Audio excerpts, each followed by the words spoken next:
RS brothers లో ఆషాఢం KG sale మళ్ళీ మొదలైంది. మరెన్నో క్రేజీ ఆఫర్స్ లు ఖైదీ చేయండి ఆర్ఎస్ బ్రదర్స్.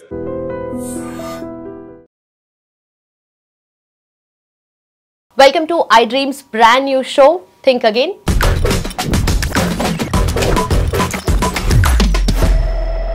నా పేరు లుంబిని అండ్ ఇవాళ మనతో పాటు ప్రముఖ family counsellor and motivational speaker Rajani Ramma గారు ఉన్నారు. ఆవిడతో మాట్లాడదాం. నమస్కారం మ్యామ్, ఎలా ఉన్నారు? చాలా బాగున్నాను మ్యామ్. మళ్ళీ ఒక కేసు ఈ మధ్య ఎవరెవరిని చంపారు, అమ్మో ఈరోజు ఇంకో కొత్త న్యూస్ ఏమొచ్చింది, ఎవరెవరిని చంపుకున్నారు అనేది ఎక్కువైపోతున్నాయి. ఇప్పుడు ఏంటంటే ఒక రామచంద్రపురం అనే ఊర్లో ఇద్దరు లవ్ చేసుకున్నారు, పెళ్లి చేసుకుందాం అనుకున్నారు, వాళ్ళ ఫ్యూచర్ ఊహించేసుకున్నారు, అంతా అయిపోయింది. కానీ అమ్మాయి పేరెంట్స్ ఒప్పుకోలేదు. సో ఇంకా అమ్మాయి వద్దనుకుందో మరి ఏమైందో, ఫోన్ లిఫ్ట్ చేయలేదు, వారం రోజులు స్విచ్ ఆఫ్ వచ్చింది, మాట్లాడలేదు. ఇంకా అబ్బాయి ఏమవుతుందో అని చెప్పేసి అమ్మాయి దగ్గరికి వెళ్ళాడు, గొడవ పడ్డాడు. తీరా చూస్తే హత్య జరిగింది. అంటే ఆ అబ్బాయి ఉద్దేశం ఏంటి, నాకు దక్కంది ఇంకొకరికి దక్కడానికి వీల్లేదు అన్నట్టుగా చంపేశాడు ఆ అమ్మాయిని. రిజల్ట్ ఏంటి, ఎవరో ఒకరు చావడమేనా? దీన్ని అసలు ఎట్లా తీసుకోవాలి? ఎప్పుడు ఏదో ఒకటి రీజన్ ఏదైనా కానీ చావే పరిష్కారం అన్నట్టుగా అయిపోతుంది. ఇప్పుడు పేరెంట్స్ ఆలోచిస్తారమ్మా, ఇది ఎంతవరకు కరెక్టు, సూటబుల్ కాదేమో మా అమ్మాయికి, రేపొద్దున మేము ఒప్పుకుంటే ఆ పెళ్లి జరిగితే ఏదన్నా బాధలు పడుతుందేమో అనే భయాలు సర్వసాధారణంగా ఉంటాయి. ఇప్పుడు పేరెంట్స్ అనేవాళ్ళు చెప్తారు, పిల్లలు వింటే ఓకే, వినకపోతే ఇంకోలా ఉంటుంది. ఇప్పుడు ఇక్కడ జరిగింది ఏంటి, ఈ అమ్మాయి విన్నది, తల్లిదండ్రులు చెప్పిన మాట విని వాళ్ళు ఏదో చూసిన సంబంధం చేసుకుంటుంది. అయితే ఇప్పుడు అమ్మాయిలు తెలుసుకోవాల్సింది ఏంటంటే, ఇలా కూడా హత్యలు చేస్తారు, ఒకవేళ మనం ఒప్పుకోకపోతే వాళ్ళ మనస్తత్వం ఎట్లా మారుతుంది, వాళ్ళు హత్య కూడా చేస్తారు అనే విషయాలు ఇప్పుడు కొత్తగా మనకు తెలుస్తున్నాయి. అంటే ఇక్కడ ఈ అబ్బాయి సైడ్ నుంచి ఆలోచిస్తే ఏంటంటే, నాకు దక్కంది ఎవరికి దక్కడానికి వీలు లేదు అంటే అది అతి ప్రేమ అనుకోవాలా? ఓకే, నిజంగా అతి ప్రేమే, బాగా ప్రేమించాడు, నిజంగా ప్రేమించాడు, ఇష్టపడ్డాడు, నేనే చేసుకోవాలి, మీ ఇద్దరం మంచిగా ఉండాలి అని అనుకున్నాడు. కానీ ఇక్కడ ఒక అసూయ కూడా కనిపిస్తుంది. ఇప్పుడు ప్రేమ చాలాసార్లు చెప్పుకున్నాం, ప్రేమ అనేది త్యాగాన్ని కోరాలి, ప్రతీకారాన్ని కాదు. ఇప్పుడు నీకు దక్కకపోతే ఇంకొకరికి దక్కింది అని అన్నప్పుడు నువ్వు నిజంగా అంత బాగా ప్రేమిస్తే, మరి పెద్దవాళ్ళు ఒప్పుకోలేదు అలాంటప్పుడు అమ్మాయి సుఖంగా ఎక్కడన్నా ఉంటే పర్వాలేదు చాలు అని నువ్వు అనుకోగలిగావా? అనుకోలేదు. అరే నేనే సుఖంగా ఉండాలి అమ్మాయితోటి, మేమిద్దరం కలిసి మేమిద్దరమే ఆనందంగా ఉండాలి అంటే అది స్వార్థము, అసూయ. మరి అమ్మాయిలు తెలుసుకోవాల్సింది ఏంటంటే, ఆ ప్రేమించిన వాడు ఏ సమయంలో ఎటు తిరుగుతాడో తెలియదు. మీ జీవితాలకి గ్యారంటీ మీరు ఇచ్చుకోగలరా?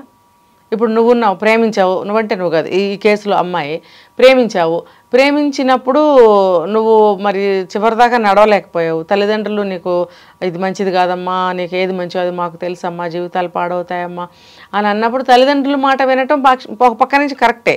కానీ తల్లిదండ్రుల మాట విని నువ్వు ఇంకో అబ్బాయిని ఎప్పుడైనా సరే చేసుకునే మనస్తత్వం నీకు ఉన్నప్పుడు నువ్వు అసలు ముందు నుంచి గేములు అనే వాటిలోకి వెళ్ళకూడదు. ఏ అమ్మాయి అయినా సరే నేను చెప్తున్నా, ఇంట్లో వాళ్ళు ప్రేమ పెళ్ళిళ్ళు అంటే ఒక 50-60% ఒప్పుకోనప్పుడు కొంతమంది కాసేపటికి ఒప్పుకుంటారు, కొంతమంది అసలు ప్రాణం పైన ఒప్పుకోను, ఉరిబెట్టుకు చచ్చిపోతాను బెదిరించే తల్లిదండ్రులు కూడా ఉన్నారు.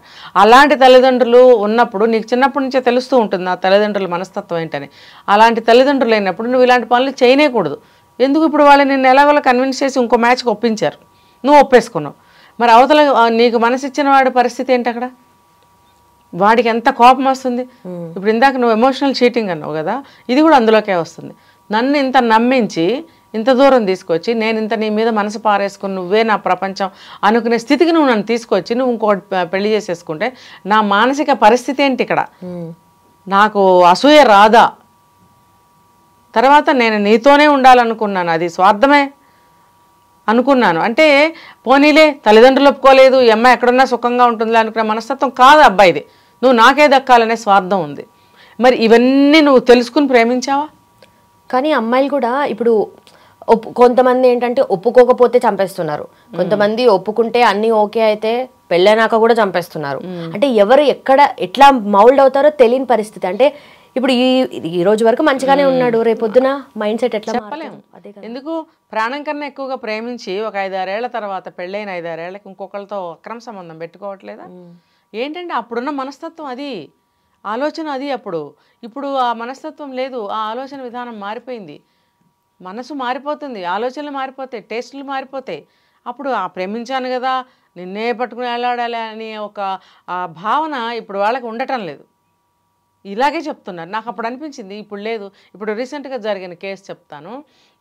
4 సంవత్సరాలు రిలేషన్లో ఉన్నారు.